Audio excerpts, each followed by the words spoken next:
Strangest places where people actually live. Mount Fanging. Located in Tongren, Beijou province of southwest China, Mount Fanging is the highest peak of the Wuling mountain ranges. Mount Fanging sits at a whopping 8,430 feet above sea level. This mountain was declared as a National Nature Reserve in 1978 and as a UNESCO Biosphere Reserve in 1986. For the Chinese Buddhists, this mountain is a sacred space and is considered to be the abode of Maitreya Buddha, the future Buddha. According to etymology experts, the term Fanging is actually the abbreviation of two words, Fanti and Jing, to which literally translates to Brahma's pure land. Brahma is considered to be the creator god and the king of heaven. Even today, Mount Fanging and its surrounding areas are home to some of the rarest species of flora and fauna found in the world. One can spot the rare Beijou golden monkey, Chinese giant salamander, forest musk deer, Reeves pheasant, etc. The region is also home to the largest and most contiguous subtropical primeval beech forest. Buddhism came to Fanging Shan during the Tang dynasty rule, and most temples were constructed during the same era. But it was truly proliferated by the Ming and Qing dynasties. Around the same time, Pure Land Buddhism gained prominence here. Today, two of Chinese Buddhism's most important temples sit on top of the mountain and rise to over 330 feet. They are called the New Golden Summit and the Red Cloud's Golden Summit. The Temple of Buddha and Maitreya are separated by a narrow gorge. There is a bridge that connects these two temples over the gorge. In 2010, the Fanging Shan Buddhist Cultural Park was opened. It is a golden hall that houses a 5 ms tall statue of the Maitreya Buddha made out of 250 kilograms of gold and thousands of gems. It is said to be the largest gold Maitreya statue in the world. Omayakon.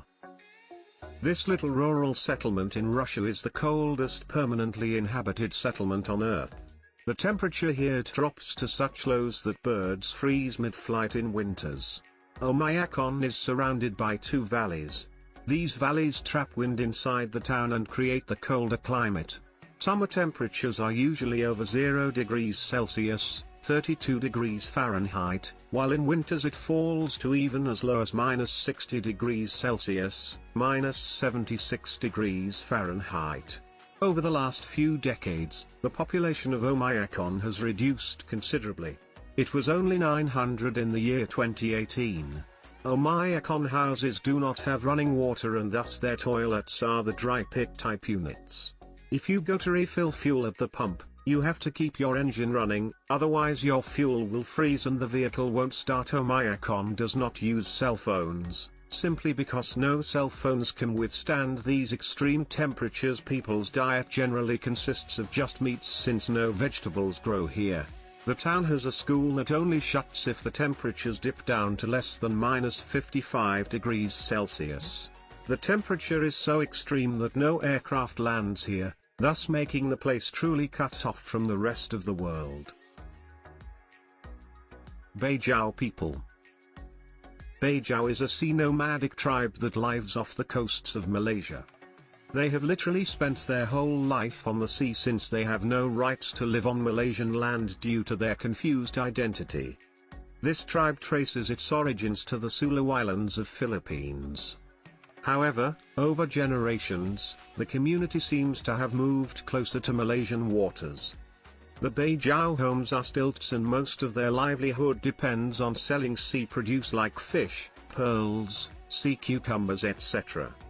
Most Beijou people don't even have proper homes, and they just live on boats. That is why they are also called sea gypsies. It is said that this tribe can tackle any wave and are also known as the best sailors in the world.